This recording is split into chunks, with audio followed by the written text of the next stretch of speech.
ಈಗ ಏನು ಯಾರು ಪರ್ಮನೆಂಟ್ ಅಂತಲ್ಲ, ಮುಖ್ಯ ಮುಖ್ಯ ಅದ ಪದ ಮುಂದೆನೇ ಇದೆ, ಮುಖ್ಯ ಅಧ್ಯಕ್ಷರನ್ನಾಗಿ ಮಾಡ್ಕೊಂಡಿದ್ದೇವೆ. ಏನೇ ಕಷ್ಟ ಸುಖ ಇದ್ದಾಗ ಅವ್ರ ವಿಷಯ ತಿಳಿಸ್ಕೊಡಿ. ಈಗ ನಮ್ಮ ಗ್ರೂಪ್ ಅಲ್ಲಿ ಕೂಡ ಅವ್ರನ್ನ ಗ್ರೂಪ್ ಅಡ್ಮಿಟ್ ಮಾಡ್ತೀವಿ. ನೀವು ನಾಳೆಯಿಂದ ಎಲ್ಲರೂ ನಿಮ್ಮ ಏನು ಜೋಲ್ ಅಪ್ರೈಸರ್ ಯಾರಿದ್ದಾರೆ ಅವ್ರನ್ನೆಲ್ಲ ಜಾಯಿನ್ ಮಾಡುವಂತ ಕೆಲಸ ನೀವು ಮಾಡ್ಬೇಕಾಗುತ್ತೆ. ನೆಕ್ಸ್ಟ್ ನಿಮ್ಮಲ್ಲಿ ಏನೋ ಸಂಘಟನೆ ಮಾಡ್ಕೊಳ್ಬೇಕು, ಅಧ್ಯಕ್ಷರನ್ನು ಉಪಾಧ್ಯಕ್ಷ ಮಾಡ್ಕೋಬೇಕಾದ್ರೆ ಇವ್ರ ಬಳಿ ಚರ್ಚೆ ಮಾಡಿ ನೀವೊಂದು ಸಮಸ್ಯೆ ಏನು ಒಂದು ನಾವೇ ಹೇಳಕ್ಕಾಗಲ್ಲ, ಯಾರು ನಿಮ್ಮ ಜೊತೆಯಲ್ಲಿ ಯಾರ್ಯಾರು ಇರಬೇಕು ಅನ್ನೋದನ್ನ ಚರ್ಚೆ ಮಾಡಿಕೊಂಡು ಅದನ್ನ ಅಪಾಯಿಂಟ್ ಮಾಡ್ಕೊಳ್ಳಿ. ದಯವಿಟ್ಟು ವಿಷಯ ಹೇಳಿದ್ರೆ ನಾವು ಅದನ್ನ ಚರ್ಚೆ ಮಾಡ್ತೇವೆ. ಅರ್ಥ ಆಯ್ತು ನಾನು. ಇನ್ನು ಮೇಲೆ ಇವರು ನಮ್ಮ ಕುಟುಂಬದಲ್ಲಿ ಇವರು ಒಬ್ಬ ಸದಸ್ಯರಾಗಿ ಅಧ್ಯಕ್ಷರಾಗಿ ಇವತ್ತಿಂದನೇ ಕಾರ್ಯ ಏನು ಮುಂದುವರಿಸಿಕೊಂಡು ಹೋಗ್ತಾರೆ. ಇವರ ಆದೇಶದ ಮೇರೆಗೆಯಿಂದನೇ ಏನೇನು ಮಾಡಬೇಕು ಅನ್ನೋದನ್ನ ಮುಂದಿನ ದಿನಗಳಲ್ಲಿ ನಿರ್ದೇಶನ ಕೊಡ್ತೇವೆ. ಶ್ರೀನಿವಾಸ್ ಅವರಿಗೆ ಎಲ್ಲರಿಗೂ ಶುಭಾಶಯಗಳು.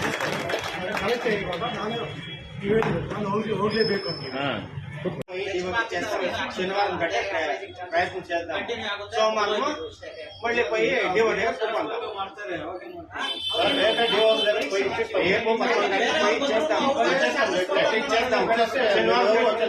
ಶನಿವಾರ ಟೈಮ್ ಅಷ್ಟರೊಳಗಡೆ ನಮ್ದು ಹಳೆ ನಮ್ಗೆ ಸರ್ಕಾರ ಬಂತು ಬ್ಯಾಂಕ್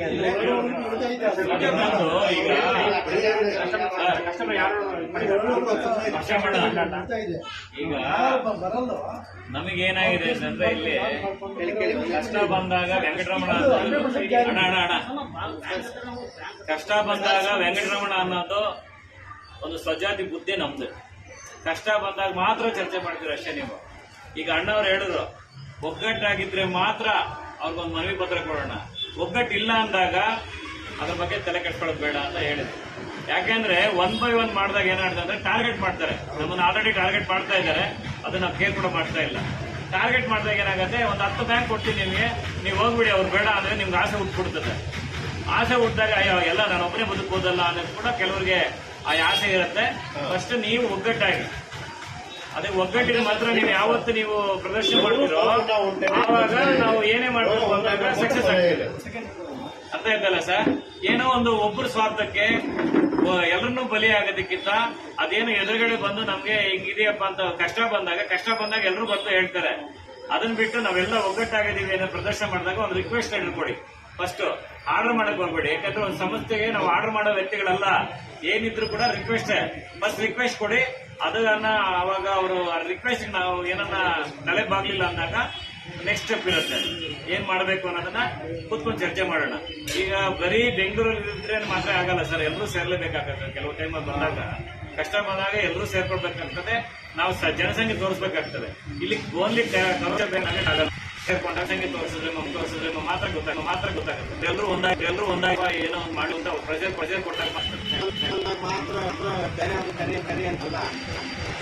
ಕಷ್ಟ ಇದ್ದಾಗ ಸಂಚು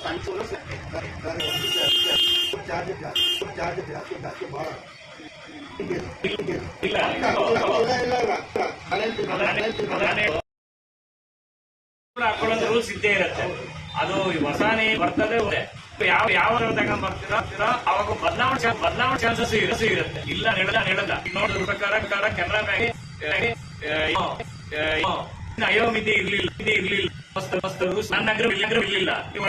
ಹೊಸದಾಗಿ ಬರೋರಿಗೆ ಅಪ್ಲೈ ಆಗತ್ತೆ. ಅರ್ಥ ಆಯ್ತಲ್ಲ? ಹಳಬರಿಗಿಲ್ಲ. ಅದನ್ನ ನಾವು ಕಂಪಲ್ಕಣ್ಣ ಆಗಿರ್ಬೋದು, ಎಲ್ಲ ಆ ಕಂಪನಿಯಿಂದ ಕಳಿಸಿರುವಂತ ಅಪ್ರೈಸರ್ನ ಟೆಸ್ಟ್ ಮಾಡಬೇಕು ಅಂತಾನೆ ನಮ್ಮ ಅಪ್ರೈಸರ್ ಒಂದು ಕೆಲಸ ಮಾಡಿದ್ದಾರೆ. ಅಷ್ಟೊಂದು ಗೋಲ್ಡ್, ಅಷ್ಟೊಂದು ಮೆಟಲ್ ತಗೊಂಡು ಹೋಗಿ ಗೋಲ್ಡ್ ಲೋನ್ ಇಡಕ್ಕೆ ಅಂತಾನೆ ಹೋಗಿರೋದು. ಕಸ್ಟಮರ್ ಅಂತ ಹೋಗಿರೋದು. ಓಪೋ ಕಂಪನಿಯಿಂದ ಅಪಾಯಿಂಟ್ ಆಗಿರೋದು ಹೋಗಿರೋದು. ಅವ್ನು ಟಕ್ ಅಂತ ಏನ್ ಮಾಡಿದ್ರೆ ವಿಡಿಯೋನು ಪ್ಲಸ್ ಆಡಿಯೋ ಎಲ್ಲ ತಗೊಂಡಿದ್ದಾನೆ. ಹುಡುಗ ತಗೊಂಡು ಏನ್ ಮಾಡಿದ್ದಾನೆ, ಫೋಕೋ ಕಂಪನಿ ವಿರುದ್ಧ ಅವರು ಏನೋ ಮೇಲ್ಗೆ ಕಂಪ್ಲೇಂಟ್ ಮಾಡೋದಕ್ಕೆ ಏನ್ ಮಾಡಿದ್ದಾನೆ, ಹೋಗಿದ್ದಕ್ಕೆ ಅವನು ಆ ಫೇಕ್ ಗೋಲ್ಡ್ ಕೂಡ ಗೋಲ್ಡ್ ಅಂತ ಮಾಡಿದ್ದಾನೆ. ಫೋಕೋ ಕಂಪ್ನಿಯಿಂದ ಬಂದಿರೋದು. ಆ ಫೋಕೋ ಕಂಪನಿಯವರು ಹೇಗೆ ಮಾಡಿದೆ, ಈಗ ಇದ್ದಿದ್ದವ್ರು ಮಾಡಿದ್ದಾರೆ. ಈಗ ನೋಡಿ ಸರ್, ಬ್ಯಾಂಕ್ ಲಾಸ್ ಬರುತ್ತೆ, ನೀವು ಮಾಡ್ತಾ ಇರೋ ಕೆಲಸ ಸರಿ ಇಲ್ಲ ಅನ್ನೋದನ್ನ ಈಗ ಅವ್ರು ಆಲ್ರೆಡಿ ಅವರ ನಮ್ಮ ಸೆಂಟ್ರಲ್ ಬ್ಯಾಂಕ್ ಇದ್ದಾರಲ್ಲ ಅವ್ರ ಹೆಡ್ಗೆ ಮೆಸೇಜ್ ಕೊಡಕ್ಕೆ ಅವರು ಹೋಗಿ ಕಂಪ್ಲೇಂಟ್ ಕೂಡ ಮಾಡಿದ್ದಾರೆ. ಈ ಮುಂದಿನ ದಿನಗಳಲ್ಲಿ ಇಂಥದ್ದೆಲ್ಲ ಆಗ್ತದೆ ಸರ್. ಇವರಿಗೆ ಇವಾಗ ಕಡಿಮೆ ಮಾಡಿದ್ದಾರೆ, ಅದು ನಿಮ್ಗೆ ಉತ್ತರ ಹೇಳ್ಬಿಡ್ತೀನಿ. ಯಾಕೆ ಈ ತರ ಮಾಡಿದ್ದಾರೆ ಅಂದ್ರೆ, focus gold IDBI, Maharashtra Bank of Maharashtra, Bank of Baroda, Axis Bank ಇಂದ 4 ಬ್ಯಾಂಕಿನ ಹೊರಗಡೆ ಬಂದಿದೆ. ಈಗ present Karnataka Bank, Federal Bank, Central Bank of India ಮೂರಲ್ಲಿ ಮಾಡ್ತಾ ಇದೆ ಫೋಕಸ್ಗಳು. ಈ ಕರೂರ್ ವೈಶ್ಯ ಬ್ಯಾಂಕ್ಗೆ ಯಾಕೆ ನಿಮ್ಗೆ ಕಡಿಮೆ ಮಾಡಿದ್ದಾರೆ ಅಂದರೆ ನಾಳೆ ದಿನ ಏಜೆನ್ಸಿ ಬರೋದಕ್ಕೆ ಇದು ಕಾರಣ. ಹೌದು, ನಾನು ಈ ವಿಚಾರ ಯಾಕೆ ಕಡಿಮೆ ಆಗಿರೋದು ನೀವು ಅರ್ಥ ಮಾಡ್ಕೋಬೇಕು ವಿಚಾರ. ಯಾಕೆಂದ್ರೆ ಹೌದು ಏನು ಗೊತ್ತಾ ಇದೆ, ಇವಾಗ ಇಲ್ಲಿ ಕರ್ನಾಟಕದಲ್ಲಿ ಏನಾಗ್ತಾ ಇದೆ, ಇವಾಗ ರೀಸೆಂಟ್ ಆಗಿ ಎಲ್ಲೂ ಕೂಡ ನಮ್ಮ ಈ ಗಾಂಧಿನಗರದಲ್ಲೇ ಫೆಡರಲ್ ಬ್ಯಾಂಕ್ ನಮ್ಮ ಫ್ರೆಂಡ್ ಹೋಗ್ತಾ ಇದ್ದಾರೆ. ರೀಸೆಂಟ್ ಆಗಿ ಒಂದು ತಿಂಗಳ ಮುಂಚೆ ಅವ್ರನ್ನ ಫೋಕಸ್ಕೊಂಡು ತಗೊಂಡಿದ್ದಾರೆ. ಏನಾಗಿದೆ ಅಂದ್ರೆ ನೆನ್ನೇನೋ ಫೇಕ್ ಐಟಮ್ ಇಟ್ಕೊಂಡು ಅಕ್ಸೆಪ್ಟ್ ಮಾಡಿದ್ರು. ಇವತ್ತು ಅವ್ನು ಮಾಡಕ್ ಬರ್ತಾ ಇಲ್ಲ. ಸರಿ, ನಾವು ಫ್ರೆಂಡ್ ಕರೆದ್ರೆ ಅರ್ಧ ಗಂಟೆ ಅವನು ಮಾಡಕ್ ಬಂದಿಲ್ಲ. ಅವನಿಗೆ ಕಡೆಗೆ ಏನಾದ್ರು ಕರೆಸಿದ್ರೆ ಅದು ಫೇಕ್. ಅಂದ್ರೆ ಇಲ್ಲಿ ಫೋಕಸ್ ಕಂಪನಿಯಲ್ಲಿ ನಮ್ಮ ಅಪ್ರೈಸರ್ಸು ಅಂತಂದ್ರೆ ಯಾರು ಇಲ್ಲ. ಈ ಒಂದು ವಾರ ಟ್ರೈನರ್ ರಿಟೈರ್ಡ್ ಆಗಿ ಒಂದು ವಾರ ಟ್ರೈನಿಂಗ್ ಕೊಡ್ತಾರೆ. ಒಂದು ವಾರ ಟ್ರೈನಿಂಗ್ ಕೊಟ್ಬಿಟ್ಟು ಕಳಿಸ್ತಾರೆ ಅವ್ರಿಗೆ.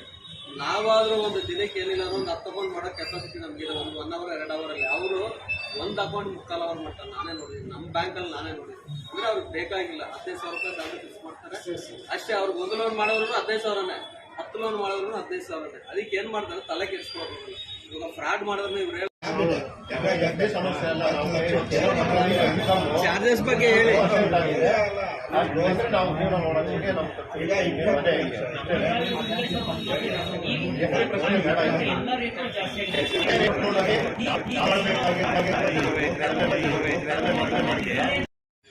ಅಲ್ಲಿಗೆ ನಮಗೆ ಭಾನುವಾರ ಮತ್ತೆ ತೀರ್ಮಾನ ಕೈ ಸಿಗುತ್ತೆ.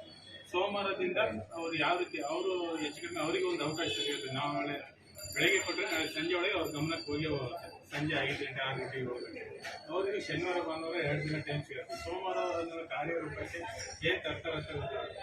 ಸೋಮವಾರ ಆಗಿಲ್ಲ ಅಂದರೆ ಇಲ್ಲಿ ಆದಷ್ಟು ಯಾರಾದರೂ ಒಂದು 2 ಜನನೂ ಇಲ್ಲ 4 ಜನನೂ ಎಲಿಜಿಬಲ್ ಆಗಿ ಕರೂರಿಗೆ ಅಲ್ಲಿ ಇವ್ರಿಗಿಂತ ಇನ್ನು ದೊಡ್ಡ ಅಧಿಕಾರಿಗೆ ಹೋಗಿ ಇನ್ನೊಂದು ಮನೆ ಪತ್ರ ಸಲ್ಲಿಸಿ ಅಲ್ಲೂ ಒಂದು 2 ದಿನ ಟೈಮ್ ಕೊಡೋದು. ಹೆಚ್ಚು ಕಡಿಮೆ ಗುರುವಾರದೊಳಗೆ ನಮಗೆ ಏನಾದರೂ ನಿಮ್ಮ ಅಭಿಪ್ರಾಯ ಯಾರು ನೆಮ್ಮದಿಯಲ್ಲಿ ಕೆಲಸ ಮಾಡೋಕ್ಕೂ ಆಗ್ತಾ ಇಲ್ಲ, ಇದು ಆಗ್ತಾ ಇಲ್ಲ. ನಮಗೆ ಪರ್ಯಾಯ ವ್ಯವಸ್ಥೆ ಆಗಲೇಬೇಕು. ಪರ್ಯಾಯ ವ್ಯವಸ್ಥೆ ಅಂದರೆ ಹಳೇದೇನಿದೆ ಅದೇ ಕೊಟ್ಟರೆ ಒಳ್ಳೆಯದು. ನಾವು ನಿಮಗೆ ಎಷ್ಟು ದಿನ 10 ವರ್ಷದಿಂದ ಮಾಡ್ತಿದ್ವಿ, ಯಾವುದೇ ರೀತಿ ಬದಲಾವಣೆಯೂ ಇಲ್ಲ, ಅದರಲ್ಲಿ ಎಸ್ಸಿ ಕೇಳ್ತಾ ಇಲ್ಲ. ಇಲ್ಲಿ ಏನಾಗಿದೆ, ಬೇರೆ ಬೇರೆ ನಮ್ಮಲ್ಲಿ ಸ್ಟ್ರೈಕ್ ನಡೀತಿದ್ದೆ, ನಾವು ಬರಬಾರ್ದು. ಆದರೆ ನಿಮ್ಮ ಒತ್ತಾಯಕ್ಕೆ ನಾವು ಬರ್ತಿದ್ದೀವಿ. ಏನು ಕೆಲಸ ಇರುತ್ತೆ ಬೆಳಗಿನ ಮಧ್ಯಾಹ್ನ ತನಕ ಮಾಡೋದು. ನಾವು ನಾಳೆ ಬೆಳಗ್ಗೆ ಇಲ್ಲಿ ಬೆಂಗಳೂರಲ್ಲಿ ನಾವು ದೂರದಿಂದ ಇರೋರು ಬರ್ಲಿಕ್ಕೆ ಅನುಕೂಲ ಇದೆ. ಬೆಂಗಳೂರಲ್ಲಿರೋರು ಮೆಜಾರಿಟಿ ಆದಷ್ಟು ಜನ ಅಂತ ಹೇಳಿದ್ರು. ಆಮೇಲೆ ಬಂದು ಈ ಚಾರ್ಜಸ್ ಇಂದ ನಾವು ಹೋಗೋಕ್ಕೆ ನಮಗೆ ಇಷ್ಟ ಆಗಿಲ್ಲ. ಅದಕ್ಕೆ ಏನು ಮಾಡಬೇಕು, ನಾಳೆ ಬ್ರಾಂಚಿಗೆ ಹೋಗಬೇಕಾಗುತ್ತೆ, ಹೆಂಗೆ ಮಾಡೋಣ ಅಂತ ಅಂತೀವಿ. ಹಂಗೆ ಮಾತಾಡಿ ಎಲ್ಲರೂ ಎಲ್ಲ ಯಾಕೆ ಮಾತಾಡೋದು, ಒಬ್ಬರು ಹೇಳಿದ್ದಾರೆ, ಕರೆಕ್ಟಾಗಿ ಮಾತಾಡಿದ್ದಾರೆ, ಎಲ್ಲರಿಗೂ ಓಕೆ ಹೇಳಿ.